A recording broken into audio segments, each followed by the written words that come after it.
কবিগুরু রবীন্দ্রনাথ ঠাকুরের ৮৪তম প্রয়াণ দিবসে স্মরণ অনুষ্ঠান তবু অনন্ত জাগে কানাডার টরন্টো নর্থ ইয়র্কের টেগোর সেন্টারে রবি চর্চার উদ্যোগে অনুষ্ঠিত হয়। শুরুতে আয়োজক সংস্থার কর্ণধার ডক্টর সঞ্জীব মুখার্জি সবাইকে স্বাগত জানান। ৯০ বছর বয়সেও তাল লয়ে অনবদ্য পরিবেশনা দিয়ে তিনি শ্রোতাদের মুগ্ধ করেন।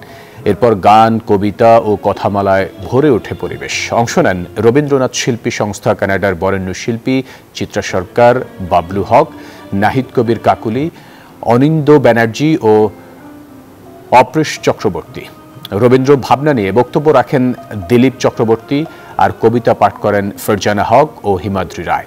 সঞ্চালনা করেন দেবাঞ্জনা মুখার্জি ভৌমিক। সার্বিক তত্ত্বাবধানে ছিলেন সোনালী রায়। উপস্থিত দর্শক শ্রোতারা অনুষ্ঠান উপভোগ করেন মন ভরে।